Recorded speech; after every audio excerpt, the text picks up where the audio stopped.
Hello friends, আসসালামু আলাইকুম। Welcome back to my channel. আশা করি যে যেখান থেকে দেখছেন সবাই ভালো আছেন।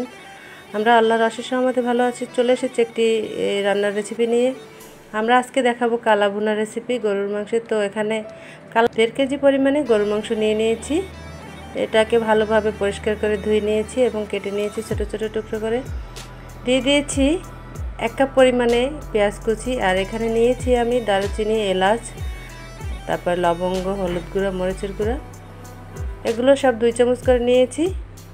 আর নিয়েছি জিরার গুঁড়া 2 চামচ, ধনিয়ার গুঁড়া 1 চামচ, লবণ পরিমাণ মতো। এখন আমি দিয়ে দেব সরিষার তেল 1 কাপের মতো। আমি দারুচিনি 5-6টার মতো আর এলাচও 5-6টার মতো দিয়ে দিয়েছি। এখন আমি এগুলোকে একটু মেখে ম্যারিনেট করে নেব। দিয়ে দিচ্ছি সয়া সস 2 চামচের মতো।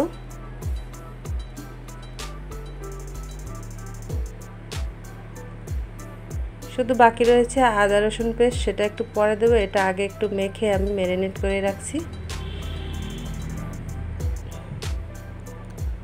তো হাত দিয়ে আমি ভালোভাবে এটাকে মেখে নিচ্ছি বন্ধুরা, দেখতে পাচ্ছ।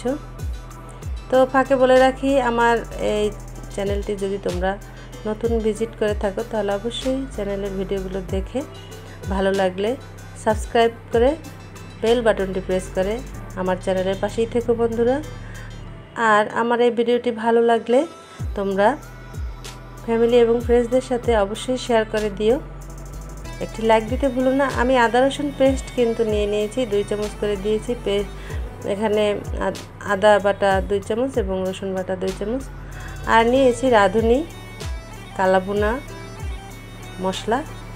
তো এই প্যাকেটের মধ্যে এখানে 2টা আবার প্যাকেট পেয়েছি আমি।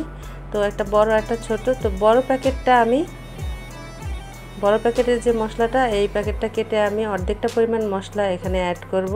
যেহেতু এই মশলা এখানে আরও বেশি মাংসে রান্না করার জন্য, তাই 1.5 কেজিতে সবগুলো মশলা লাগবে না। এখানে অর্ধেকটা পরিমাণ আমি অ্যাড করে দিয়েছি। এখন আমি ভালোভাবে মেখে নেব। আর ছোট প্যাকেটের মশলাটা এখন প্রয়োজন নাই দেওয়ার, এটা আমি রান্নার একটা পর্যায়ে গিয়ে দেব। তো সেটা তখন আমি দেখিয়ে দেব। তো মশলা দেওয়ার পর আমি আর একটু ভালোভাবে মেখে নিয়েছি মাংসের সাথে।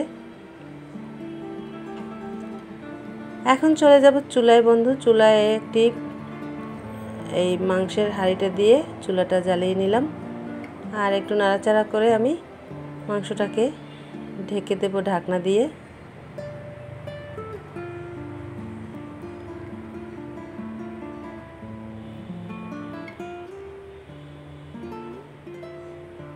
তো ঢাকনা দিয়ে ঢেকে দিয়ে কিছুক্ষণ রান্না করার পর এটা দিয়ে কিন্তু বেশ পরিমাণে ঝোল বের হবে, দেখতে পাচ্ছ বন্ধুরা। আর ফাঁকে ফাঁকে আমি একটু নাড়িয়ে নিচ্ছি। তো যে ঝোলটা বের হয়েছে, এই ঝোলটা একটু আমি ভালোভাবে কষিয়ে নেব। এটার মধ্যে আমি এখন কোনো পানি অ্যাড করব না। ঝোলটা একদম টেনে আসবে যখন, তখন আমি পরিমাণ মতো পানি অ্যাড করে দেব। এই যে দেখতে পাচ্ছ বন্ধুরা, যে ঝোলটা বেরিয়েছিল সেটা কিন্তু এখন প্রায় কমে এসেছে একদম। তো এখন আমি পরিমাণ মতো এখানে গরম পানি করে রেখেছি, সেটা আমি অ্যাড করে দেব।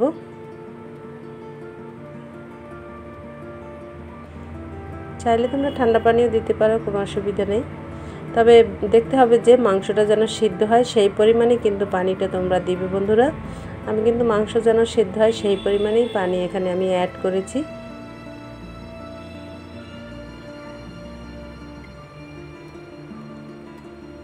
আর এইভাবে রান্না কিন্তু খুবই সহজ, কারণ খুব একটা কোনো মশলার ঝামেলা নেই। তবে তোমরা চাইলে আমার চ্যানেলে হাতে করা মশলা দিয়ে কালা ভুনা তৈরি করা আছে, সেই ভিডিওটাও তোমরা দেখে নিতে পারো বন্ধুরা।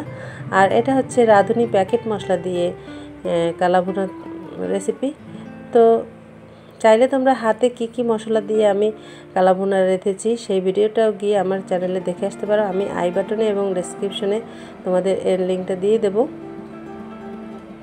তো দেখতে পাচ্ছ আমি যে ঝোলটা দিয়েছিলাম সেটা কিন্তু রান্না করার পর কিছুটা পরিমাণে কমে আসছে। আমি একটু নেড়ে চেড়ে দিয়ে আবার ঢাকনা ঢেকে দিচ্ছি। একদম যখন পানিটা প্রায় শুকিয়ে আসবে, হালকা একটু ঝোল ঝোল থাকতে থাকতে আমি আবার ঢাকনাটা উঠিয়ে নিয়েছি বন্ধুরা, দেখতে পাচ্ছ। তবে তোমরা কিন্তু এক ফাঁকে মাংসটা উঠিয়ে চেখে দেখবে যে মাংসটা সিদ্ধ হয়েছে কিনা। যদি সিদ্ধ না হয় তাই এই পর্যায়ে তুমি আবার পানি অ্যাড করে দিও।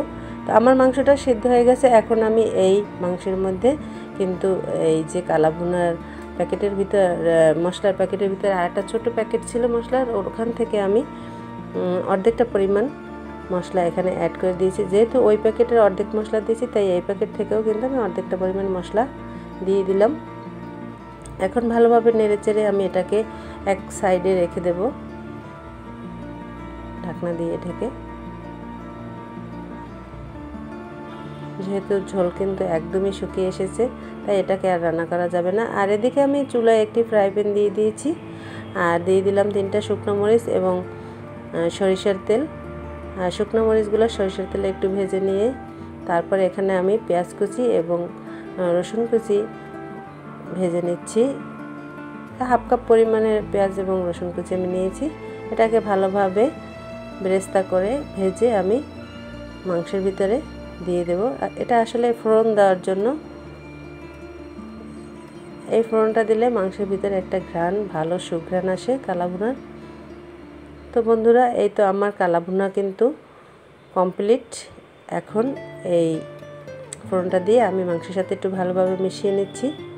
তো এরপরে সার্ভ করার পালা বন্ধু, আমি একটি প্লেটে এটাকে তুলে নেব। তো এই তো হয়ে গেল আমার কালা ভুনার রেসিপি। বন্ধুরা, এইভাবে একবার বানিয়ে খেয়ে দেখো, খুবই ভালো লাগবে। আর আমার চ্যানেলে এসে কমেন্ট করে যেও আমার রেসিপিটি তোমাদের কেমন লেগেছে। তো সবাই ভালো থেকো আর আমার জন্য দোয়া করো। এখানেই বিদায় নিচ্ছি। আল্লাহ হাফেজ।